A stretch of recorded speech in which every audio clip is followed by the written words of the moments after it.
Retail real estate is one of the smartest and most overlooked investment opportunities in the world right now. And in this video, I'm going to show you why. I'm going to break down the numbers and show you why it's really a contrarian play that you should be taking advantage of. Stay till the end of the video. I'm going to give you a little bonus as well. All right, so let's jump into it. All right, let's start here. What does it mean to be contrarian?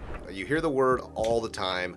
Some very popular influencers, YouTube stars and so forth, they say contrarian a lot, and all it means is kind of going against the flow. It's contrary to someone's belief, and that's really all it is. It's just not doing what everybody else is doing, and it makes sense because if you look at the history of investing or making money, there's always these trends that are trending upwards and everybody jumps on, and if you jump on the bandwagon too late, you get there at the top and all of a sudden it drops back down. And people most recently will think of this as, they'll think of it with like Bitcoin, right? So Bitcoin's trending up and you bought at close to $100,000 and all of a sudden now it's 70 something at the filming of this video. Or back in the 90s with the dot-com bubble, and then real estate booms, and then in 2008 there's a crash, and that's just kind of what it is in the economy and just investing in general. There's always these ebbs and flows and these trends, and the thing that somebody is doing that not everybody else is doing is called contrarian. I don't really get how that came to be, but it just seems to me like it's the smart play, is thinking outside the box a little bit, seeing everybody is doing one thing and then moving to the side and doing something else. There's a saying by Warren Buffett that it's be fearful when others are greedy and be greedy when others are fearful. And I think that pretty much sums it up right there, is to think a little bit farther down the road and not follow what everybody else is doing. So if you think about some of the best real estate plays, it's always kind of when everybody else is sitting on the sidelines. And that's really what it is. If you had cash in 2010, 2011, when people were all scared of real estate, and you bought something up when things were at the very bottom, you probably made a killing. If you bought office space, back in the 80s, 90s, you probably made a killing. If you owned office space 5 years ago, the bank probably took it back from you. And then right now, I'm seeing a lot of investors invest in office space. There's a lot of the biggest CEOs in the world are talking about how they want their employees and their staff coming back to the office, and a lot of investment groups are buying up this office space, and they're buying it with tenants in tow, which is typically a retail move. Historically, when you buy retail, when you buy a shopping center, you want to secure your anchor tenant, is what it's called. So you want to secure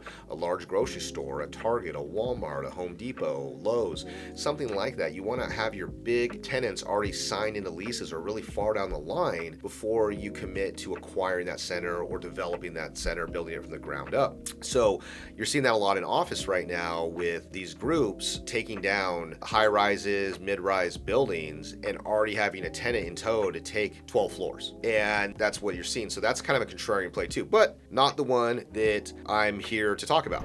So for over the past, let's say decade, maybe longer than that, maybe like 15 years, 20 years, the biggest thing in real estate you hear people investing in, or if they're regular people, okay, that's what I'm going to call just regular people, you and me type of people, they don't do this really professionally. They maybe have a W-2 job and they're doing this on the side. It's always self-storage. It's going to be single family rentals, SFRs, single family residential, and then you rent them out, long-term rentals, short-term rentals, Airbnb. You're going to have the self-storage, the rentals, boutique hotels, another one people are getting into a little bit. You probably heard that. Not so much industrial for like the layman investor. That's not really a big play. That's more institutional.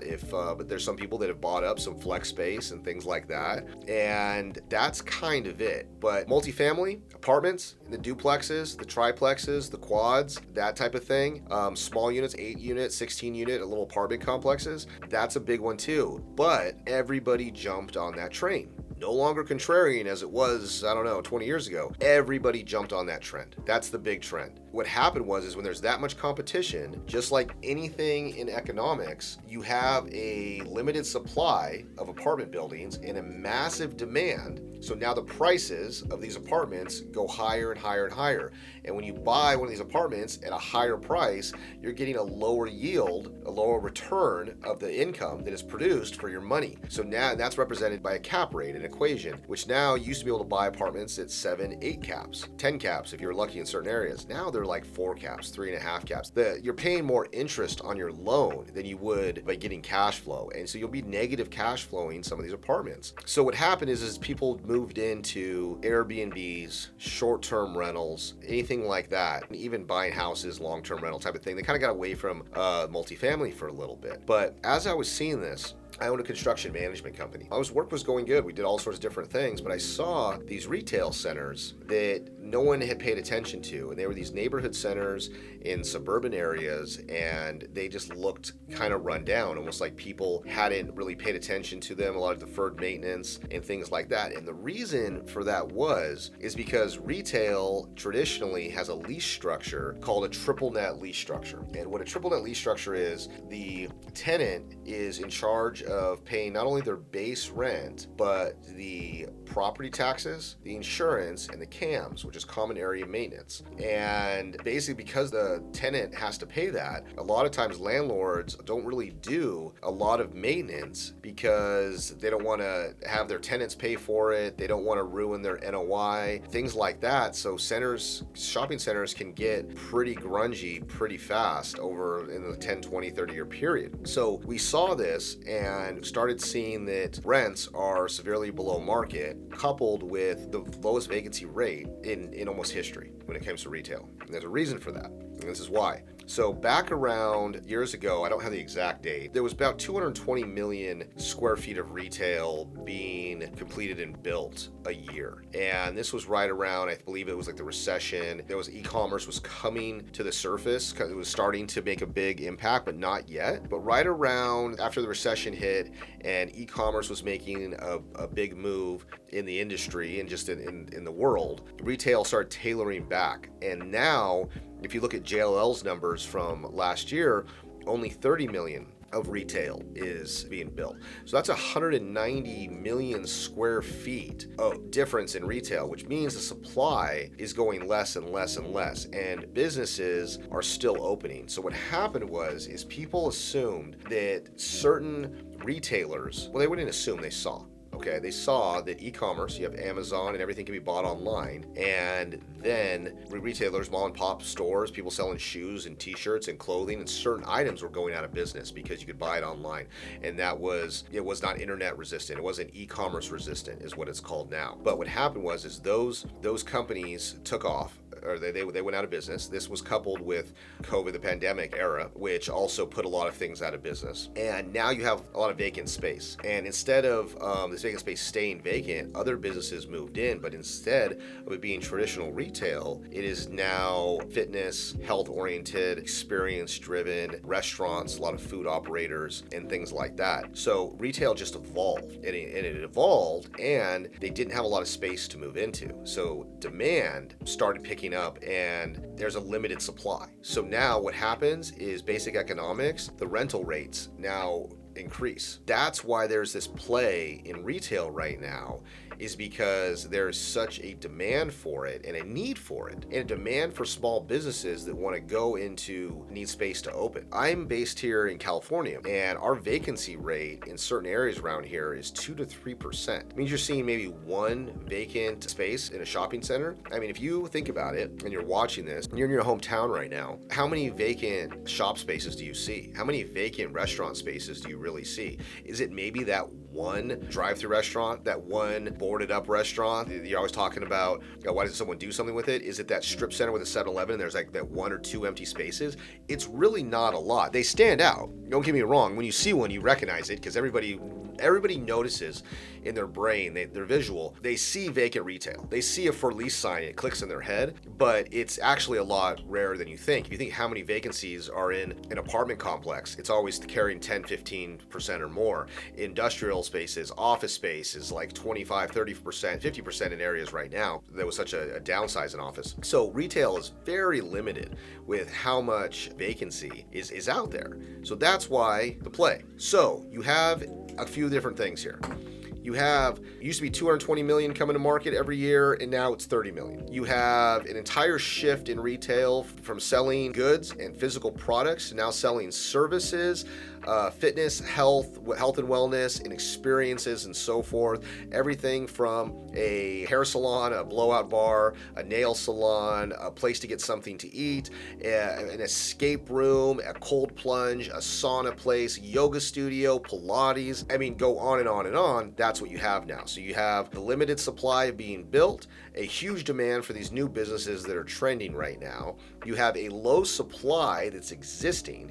You have a tired product that most retail centers haven't been maintained in 30 years or 40 years, so they need a facelift.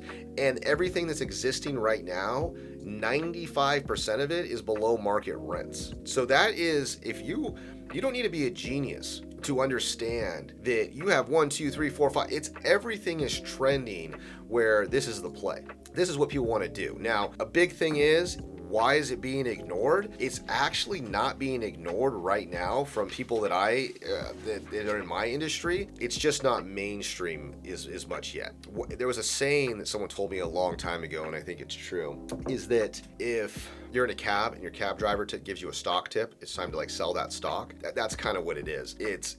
Everybody was into multifamily and the other ones that I mentioned earlier. So retail is actually going to be the self-storage or the multifamily of the future. It's in 10, 15 years from now, that's what everybody's going to talk about. How did I not acquire that strip center down the street? It's very easy to do so because they have what's called a DSCR loan, which is debt service coverage ratio. So if something's producing income, let's say $100,000 a year, as long as it's 1.25 or 1.3 times what your mortgage will be, you can get a loan on it. So if it's producing 100,000 and your loan's only going to be 70,000 or something like that, 75,000, you're going to end up getting approved to buy it. And because it's retail triple net leases, the leases kind of take care of themselves in a way. You have to put management in place. You have to do a lot of things. It's not passive to acquire it. It's not passive to set it up. There's stuff that needs to go involved. It's actually work, but it pays very well. And you can have credit tenants. You can have things like that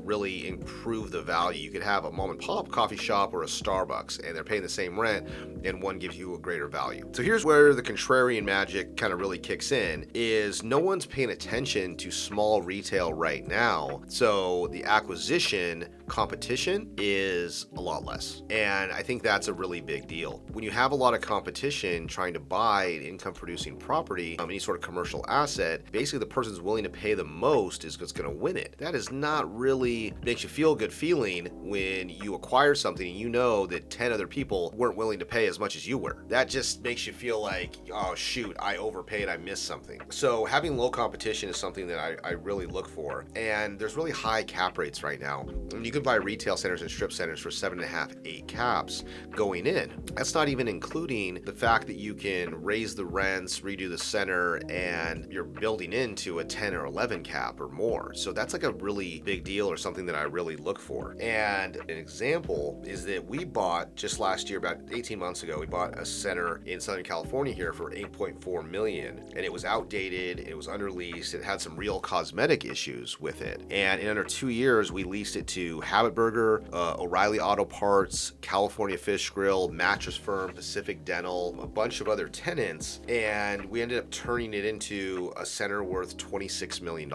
So that's quite the return. Now, we had to put a lot of money into it. It's almost a $7 million renovation, and that's, I'm not suggesting if it's your very first strip center that you go into something with that big of a lift and that big of a project, but you can find something for $1 million or $2 million or less than that in your neighborhood that has 4 or 5 small mom and pop spaces, and put a new storefront in, redo like the roofs, the parking lot, some landscaping, and slowly start to raise the rents a little bit, and you're gonna make a killing. It's really kind of an overlooked asset class. And if you're an investor that's invested currently in multifamily or Airbnb, you already know the things that are a pain in the ass about that. Like multifamily is the turnover, right? You're gonna have turnover constantly, and you're gonna have things that are breaking constantly in the units and the repair costs and so forth, and it really becomes a pain. And if you are operating Airbnb right now or Verbo, any of that short-term rental type of thing, that's a job. That's an active job in hospitality where you're working every day, trying to find new guests to stay and cleaning it constantly and refreshing. That's a full-time job, in my opinion. If you're smarter than I am and have it completely automated, I mean, good for you. That's not exactly passive. So those are the reasons. And if you really want to be passive, retail, there's a lot of syndications for that as well, where there's like these big opportunities where people are doing $20-30 million deals and they only take a few years, and the tenants are already locked in place before they put in a shovel in the ground. And when that's the case, it de-escalates that risk so much that I recommend that as well. Every cycle, no matter what we are talking about, from the tulip bulbs back in Holland hundreds of years ago, to the dot-com bubble, to the housing of 2007, 2008, it doesn't matter what cycle it is. It has a beginning and it has an end. There's a wave, and right now the retail is at the tip of this wave. It's that precipice. That's really what I wanted to make this video about, is that it is in the middle of the wave, but people aren't seeing it yet, and they will in the future. Just like, wouldn't you wish you bought Bitcoin when it was $1 and you didn't, and then you kick yourself about it? That's kind of the same thing with this. Is rents right now in my neighborhood, just if I look outside, are $1.50 a square foot, and once the center is being rebuilt, they're $5 a square foot. And the tenants are willing to pay this because they're businesses, and their business can justify that rent because they're making so much money selling hamburgers or dry cleaning or yoga, whatever they're doing. Their business is generated enough to justify this rent. So it's not like you're gouging someone that's trying to find a place to live. That's not how this is. This is a business that's operating and can produce more income, and they don't even think twice about paying the rent because their business can be thriving. And if you do a center the right way with the proper co-tenancy and the aesthetics, you're helping that business succeed and making them more money. So it's kind of a win-win for everybody. It's a rare moment that you can look smart jumping in on something a little earlier than everybody else, and everybody else will be there eventually. So if this helped open your eyes to what's going on in the commercial real estate and what asset class you'd really benefit from,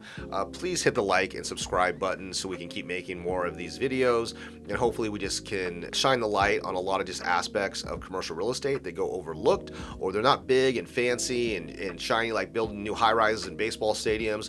They're just small plays that can generate a lot of wealth, and wanted to kind of put the spotlight on that to see if anybody could take advantage of it. And here's the bonus that I promised. Click the link in my bio in the description. It is the free retail investment quick start guide. It's a simple breakdown of how to elevate neighborhood retail centers and spot value add property. Okay, it's a lot of value in there. It's a lot of just some tips, a little checklist on how to go spot an opportunity. So I'll see you in the next video, and trust me, this is just the beginning. Thanks.